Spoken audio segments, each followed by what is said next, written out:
Bonjour et bienvenue encore dans ce énième numéro de Rester au top. Alors pour aujourd'hui spécialement, j'aimerais un tout petit peu partager avec vous sur la femme. J'aimerais partager avec vous sur la femme, sur nos mamans, sur cette créature merveilleuse, sur ces grands projets de Dieu. Depuis un certain temps ou même depuis des siècles, la femme a connu plusieurs dépressions dont elle a été chosifiée. Il s'est fait que selon certaines cultures, on considérait la femme comme étant une chose. On considérait la femme comme étant un objet, on considérait la femme comme étant un esclave. On chosifiait la femme, en fait, on considérait la femme comme étant une personne sans valeur, comme étant une personne qui ne pouvait pas dire un mot. Alors, avec le temps, il s'est fait que juste après la Deuxième Guerre mondiale, pendant que les hommes étaient, d'abord durant la Deuxième Guerre mondiale, pendant que les hommes étaient au front en train de se battre, ils avaient laissé leur poste dans des industries vides. Et les industries devaient produire pour eux des balles et toutes ces choses. Alors ce sont les femmes qui se sont retrouvées en train de faire ce boulot-là.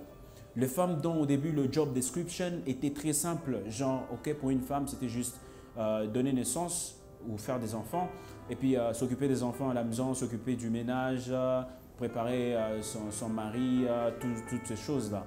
Alors durant cette guerre-là, la femme était obligée de faire ce que l'homme faisait. Et au retour de l'homme de la Deuxième Guerre mondiale, en fait, ils ont trouvé que la femme faisait déjà ce qu'elle pouvait faire dans l'industrie. Bingo! Le job description de la femme, cette fois-ci, a encore changé. Et à ce niveau, on a maintenant compris que la femme pouvait aussi faire quelque chose dans l'industrie. Alors, les hommes ont commencé à se sentir en danger.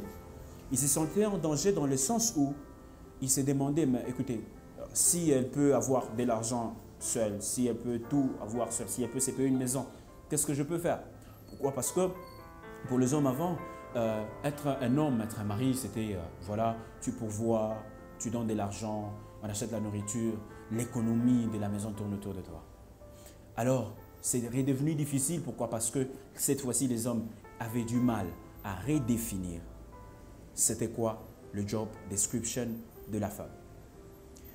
C'est ainsi qu'il y a eu maintenant des mouvements qui sont nés de partout dans le monde. Aux États-Unis, il y a des femmes qui s'élevaient et qui prônaient pour l'égalité. Non, le droit de la femme, l'égalité, nous sommes égaux devant la loi, nous sommes égaux. Ils ont fait tout ce qu'ils pouvaient faire. C'est ainsi qu'il y a aussi des mouvements de féministes qui sont venus dans le monde. Alors, j'aimerais ici nous informer que ce n'est pas l'Union européenne ou les Nations Unies qui a déclaré à ce que l'homme et la femme sont égaux. Non. En fait, Dieu déjà en créant l'homme et la femme, il les a créés d'une manière égale. Si vous revenez dans Genèse 1, 26, où la Bible est en train de dire « Voici créons l'homme à notre image et selon notre ressemblance », l'homme dont on parle dans Genèse 1, 26 n'est pas l'homme mâle ou seulement, mais c'est plutôt l'homme mâle et l'homme femelle. J'aimerais dire, même pour être plus précis, que c'est l'homme esprit. Alors, après plusieurs temps, les femmes ont commencé à militer. C'est vrai, quand nous militons, il y a quelque chose de bon qui arrive. La chose aussi, c'est que quand nous militons, quand nous cherchons à ce que nous puissions avoir le droit, nous assumons que la personne auprès de qui nous sommes en train de demander ce que nous demandons possède la chose que nous demandons ou possède la chose dont nous sommes à la recherche. Alors, avec tout ce mouvement de féministes qui est venu dans le monde, il est devenu maintenant difficile de définir la femme. La femme est devenue une personne difficile à comprendre. Et pour ce fait, chacun a commencé à interpréter la femme selon son vouloir. Il y en a même qui ont dit beaucoup de choses sur la femme. Mais tout ce dont ils ont dit, dans la majorité des cas, ils ont échoué. Ils n'ont pas pris beaucoup de temps ou ils n'ont pas consulté la personne qu'il fallait consulter pour enfin comprendre la femme.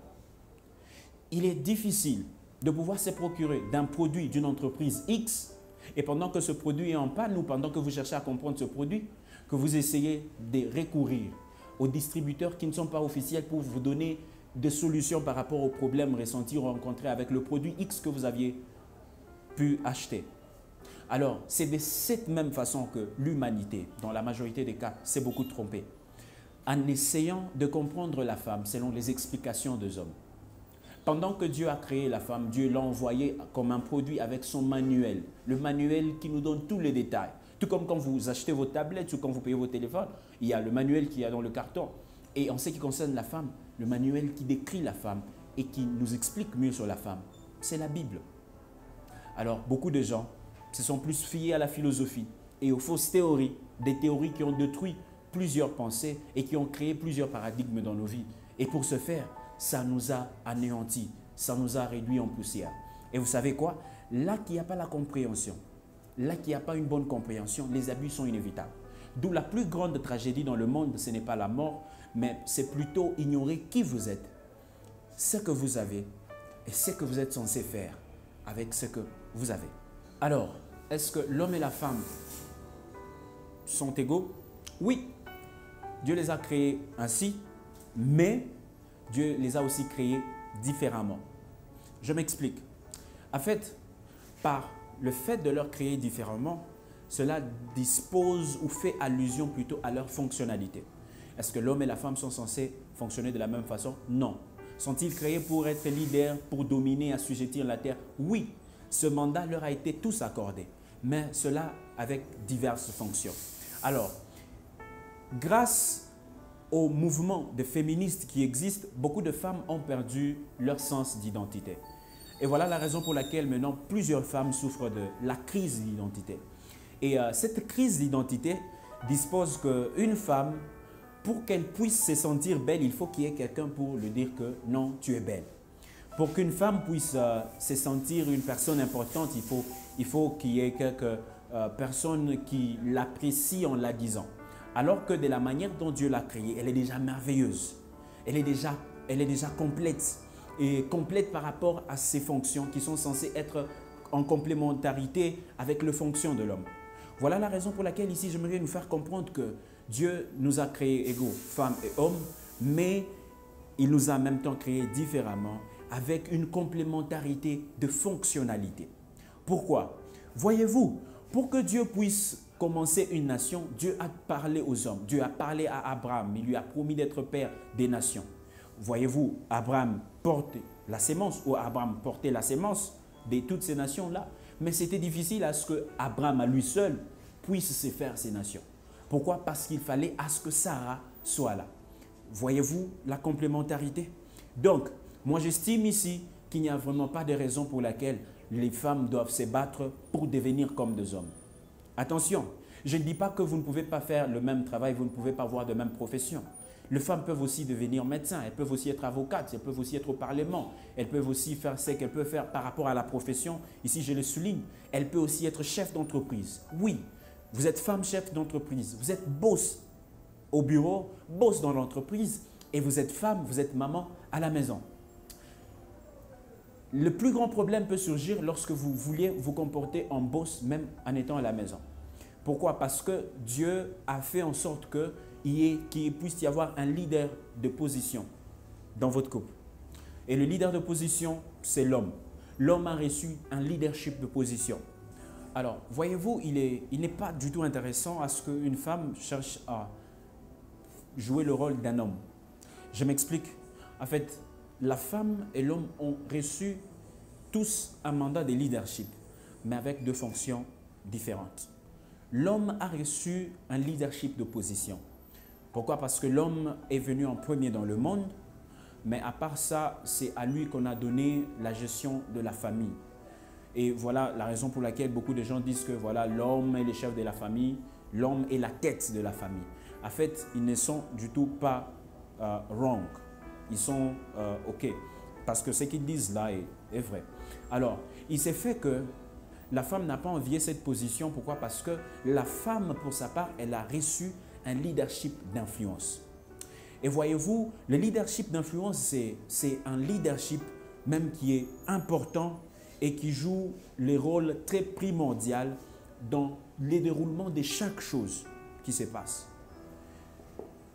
Quand le diable a voulu faire du mal à l'humanité, celui-ci n'a pas choisi de passer par le leadership de position. Pourquoi? Parce qu'un leadership de position, si longtemps que cela est authentique, il reste ferme. Alors, le diable s'est décidé de passer par le leadership d'influence. En passant par le leadership d'influence, le diable a parlé à Ève du fruit que Dieu leur avait interdit. Après avoir consommé ce fruit-là, regardez, juste après que Ève ait mangé le fruit, rien ne s'est passé encore. Alors, quand celle-ci a influencé l'homme à pouvoir manger cela, quelque chose se passait. C'est le péché qui est entré dans le monde. Voilà la raison pour laquelle l'influence est un élément très dangereux et qui est censé être très bien régulé. C'est la raison pour laquelle, alors que Dieu parlait à la femme après tout ce qui s'est passé, Dieu a dit que voilà, tous tes sentiments seront dirigés vers ton homme, tout ça. Dieu l'a mis sous la responsabilité de l'homme ou sous le leadership de l'homme. Pourquoi? C'est pour que l'homme puisse les réguler, pas pour que celle-ci devienne l'esclave de l'homme. Non, ce n'est pas ça le projet de Dieu, faire d'une femme l'esclave. Ça n'a jamais été dans le plan de Dieu. Alors, le leadership d'influence joue un rôle très important, comme je disais, dans le sens où, je vais vous donner un exemple. Pour que le péché entre dans l'humanité, il a fallu ascuiller l'influence sur Adam. Alors, pour nous qui avons grandi en Afrique, et précisément dans des pays francophones, peut-être que vous avez aussi vécu ceci. Papa peut être à la maison et puis il dit « Allez, faites ça, faites ça, faites ça ». Il donne des ordres et on le fait. Pourquoi? Parce qu'il donne des ordres. Mais il peut aussi se faire à ce que peut-être que tu as déjà mis tes 2 pieds dans le canapé et quand maman arrive, juste par le fait que maman te fixe ses yeux, tu enlèves tes pieds et tu te redresses le plus vite que possible. A-t-elle parlé? Non. Est-ce pour autant qu'elle n'est pas leader? Elle est leader. Pourquoi? Parce qu'elle jouit de son influence. Il pouvait aussi se faire à ce que papa peut rentrer un soir et puis maman commence à faire le rapport. Papa, vous savez, Billy ne se comporte pas bien. Yed ne se comporte pas bien. Alors pour ce faire, je pense qu'il faudra un tout petit peu le chicoter pour le remettre sur le rail. Et vous savez, papa en train de manger, après avoir mangé, il dit « Allez, Yed, viens !» Et quand l'enfant se présente, sans poser même des questions, l'enfant reçoit des gifles. Papa. Et pour papa, il a assuré. Pourquoi? Parce que c'est lui qui est la tête de la famille. Mais posez-vous la question. Entre les deux, qui a dirigé l'autre? L'influence. Voyez-vous que les femmes, vous n'avez rien à envier par rapport à l'influence que les hommes sont, plutôt à la position que les hommes sont en train de jouir.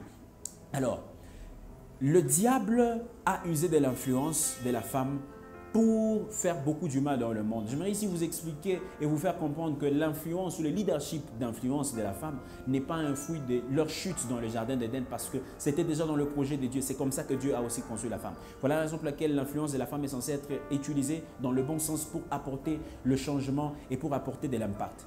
Et ainsi, pour Abraham, un homme qui avait de promesses de Dieu, Dieu l'avait promis qu'il lui donnera un fils.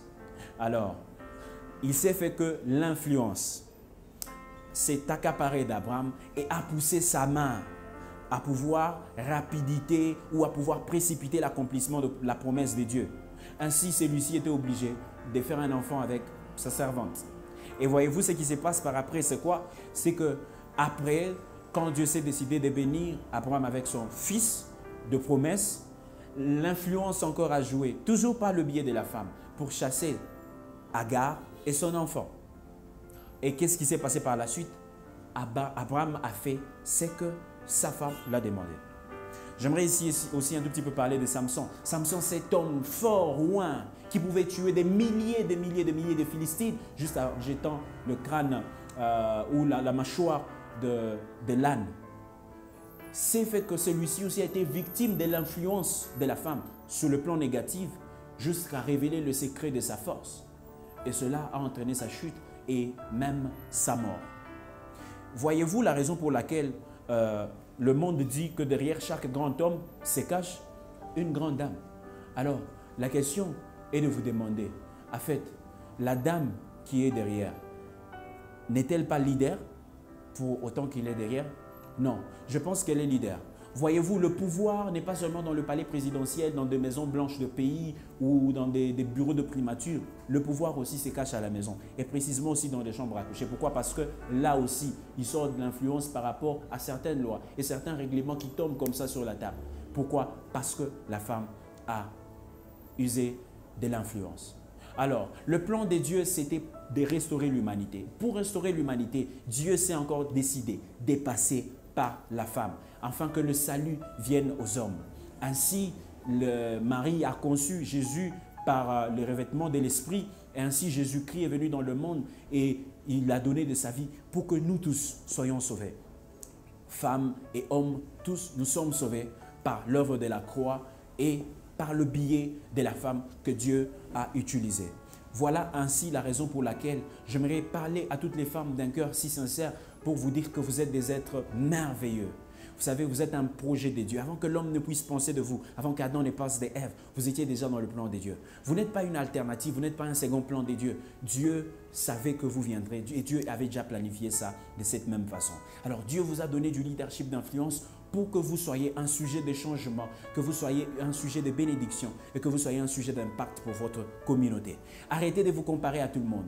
Arrêtez de croire que pour que vous soyez femme, vous êtes censé avoir une poitrine bombée. Pour que vous soyez femme, vous êtes censé avoir de faux cheveux. Pour que vous soyez femme, vous êtes censé mettre de faux cils. Pour que vous soyez femme, vous êtes censé mettre de faux ongles. Pour que vous soyez femme, vous êtes censé mettre de faux bassins et toutes ces choses-là. Non, vous n'êtes pas femme parce que vous mettez ces choses-là. Vous êtes femme par nature et Dieu vous a conçu ainsi. Vous êtes une bénédiction pour le monde. Vous êtes une bénédiction pour cette génération. Et savez-vous quoi? Il n'y a rien dans le monde qui puisse accomplir, même pas un grand projet très significatif de la part du Seigneur, sans que vous, femmes, ne soyez associées à cela. Femmes, vous êtes une bénédiction, alors demeurez ainsi.